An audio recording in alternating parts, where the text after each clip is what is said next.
Have you ever looked into the mirror and wondered if the face staring back at you is an imposter? Okay, it's you. But are you the same you who couldn't get their morning coffee fast enough? Or who dreamed of being an astronaut at 5 years old? No, you're the human equivalent of a Netflix series, constantly updating with new episodes. Siddhartha Gautama, known to most as the Buddha, challenged the very notion of identity. He proposed the idea of Anatta, a Pali word meaning non-self. According to this, the sense of an unchanging identity within us is an illusion. There is no permanent self, no fixed identity at all. Zoom in to the 21st century, and science is fist-bumping Buddha across the millennia. Researchers in neuroscience and psychology echo the idea, suggesting that the self is more of a process than a thing. It's always in flux, influenced by our environment, experiences, and biology. The implications of this idea are far-reaching, affecting how we think about everything, from our personality to our purpose. Picture a river. Yesterday's water is today's cloud. It's nature's recycling program. And guess what? You're part of it too. We think of ourselves as the same person from one moment to the next. But in reality, we're in a state of constant change. Our thoughts, feelings, and even our cells are continually changing and renewing. This idea can be a hard pill to swallow. We're brought up to believe in the constant nature of I. We say things like, I've always been this way, or that's just who I am, clinging to this notion of a stable identity. But Buddhism asks us to look beyond this, to see that what we call self is just a collection of ever-changing experiences and parts. There's no core me running the show, but rather a dynamic, ever-evolving process. Now, let's consider this against the backdrop of what we know from science. Modern psychology and neuroscience align remarkably well with Anatta. Think about the brain, a whirlwind of electrical activity, constantly shaping and reshaping our thoughts and personalities. Neuroplasticity, the brain's ability to reorganize itself by forming new neural connections, shows us that we're indeed far from static beings. Our environments, experiences, and even our thoughts can literally change the structure of our brains. What's more, biology tells us that we're not a single entity, but a community. The human body hosts trillions of microorganisms. We're more of an ecosystem than an individual. This biological symphony works in concert to make us who we are, moment by moment, challenging the very concept of a single self. This idea has radical implications. If there's no permanent self, then who is it that gets angry? Who is it that falls in love? Buddhism suggests that these are just states passing through the ever-changing landscape of our mind. Like clouds in the sky, they come and go, without a permanent self to anchor them. But what about the unique traits that define us? Our memories, our skills, our favorite ice cream flavor. Even these are transient. Our memories can fade and warp over time. Our skills can be learned and unlearned. And who hasn't changed their mind about their favorite ice cream flavor now and then? This viewpoint may seem at odds with how we traditionally view our personal narrative, but it doesn't negate our experiences or the practical aspects of our lives. Instead, it provides a different lens through which to view them, one that can lead to greater flexibility, resilience, and compassion. When we understand that we are not fixed entities, we can be more open to change, more forgiving of ourselves and others, and more adaptable in the face of life's challenges. Buddhism doesn't stand alone in this regard. Greek philosopher Heraclitus famously said, "No man ever steps in the same river twice, for it is not the same river, and he is not the same man." This ancient wisdom rings true with the concept of non-self, reminding us of the universal nature of change. As we wrap our minds around Anatta, it's crucial to remember that this is not about negating our sense of responsibility or accountability. It's about recognizing the fluidity of our existence and the interconnectedness of all things. In this light, every action we take, every word we speak, is a part of a larger, dynamic process of being. We are more than just ourselves. We are part of a continuous flow of life, reshaping and being reshaped by the world every moment. Think of your life as a movie. From the moment you wake up to the time you go to sleep, a continuous stream of sensations, thoughts, and feelings plays out on the screen of your consciousness.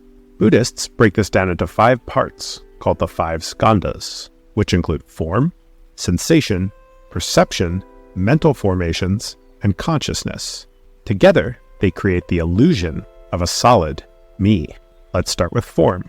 This isn't just our physical body, but also the material world around us. Like a Lego set, it's made of smaller parts that come together to form what we see. Our body is a collection of cells, organs, and systems that work together seamlessly, so well integrated we often forget they're all separate pieces. Sensation is the next skandha. It's the raw data that comes in through our senses before our brain assigns meaning to it. It's like the first impression of a new song before you decide if you like it or not. These sensations are constantly shifting, never the same from one moment to the next. Perception is where things start to get personal. It's how we recognize and label what we experience. When you see an apple, your mind immediately tells you what it is. But perception is not just about recognizing. It's also about interpreting, which is influenced by our past experiences and biases. Mental formations are the 4th skandha. These are our thoughts, emotions, and decisions, the inner workings of the mind. They're like the screenwriters of our movie, constantly scripting what comes next based on what has happened before. Finally, consciousness is the skandha that ties it all together. It's the movie projector itself that takes in the raw footage of our experiences and turns it into the story of me. But this projector isn't just playing one film, it's running different reels. Sight, sound, taste, touch, and smell all at once. Together, these 5 skandhas create the person we think we are. But Buddhism teaches us that none of these parts are us in a true sense. They're constantly changing, influenced by the world and influencing it in return. Just like actors in a play, they take on roles. But when the play is over, they are no longer the characters they portrayed. This is where Buddhism and science intersect again. Neuroscientists talk about the modular mind, suggesting our brain is like a team of rivals, with different parts competing and cooperating to drive our behavior. There is no single self in the driver's seat. It's a collective effort, much like the skandhas. If we take this perspective, a lot of life's drama starts to make more sense. Ever wondered why you can be both excited and scared about the same thing? Or why you might act out of character in a stressful situation? It's because there's not just one you calling the shots. The non-self concept doesn't mean we don't exist. Rather, it means the self is not a single, solid thing. It's more like a team huddle, a gathering of moments and reactions that give rise to the sense of I. This understanding can be incredibly liberating. It means we're not fixed to any identity or destiny. Like a musician improvising a solo, we can respond to life's rhythms in real time, creating and adapting as we go. This flexibility can free us from the strict patterns of behavior we've boxed ourselves into. It also changes how we relate to others. If there's no solid self, then the barriers we put up between us and them start to dissolve. We can see others as fellow travelers in this fluid dance of existence, each with their own changing skandhas, all interconnected. In a famous Zen parable, a student asks the master to write down the highest wisdom. The master writes, "Attention." The student is dissatisfied and asks for something more. The master then writes, "Attention, attention." Upon the 3rd request, the master writes, "Attention, attention, attention." Frustrated, the student demands an explanation. The master says, attention is attention to everything, all the time. Or in other words, be fully present and aware of the ever-changing nature of existence, including the nature of self. When you start to see yourself not as a single, unchanging entity, but as a collection of constantly changing experiences, it's like flipping a switch on how you view life. The idea of anatta suggests that searching for a solid core within us is like trying to catch the wind. It's fleeting, and perhaps it was never really there to begin with. This perspective can be both unsettling and enlightening. It can lead to a kind of existential vertigo, where the ground you've been standing on doesn't feel so solid anymore. But it also opens up a world of possibility. If we aren't fixed selves, then the stories we tell ourselves about who we are, that we're not good at this, can't do that, or will never change, loosen their grip. We can rewrite our narratives.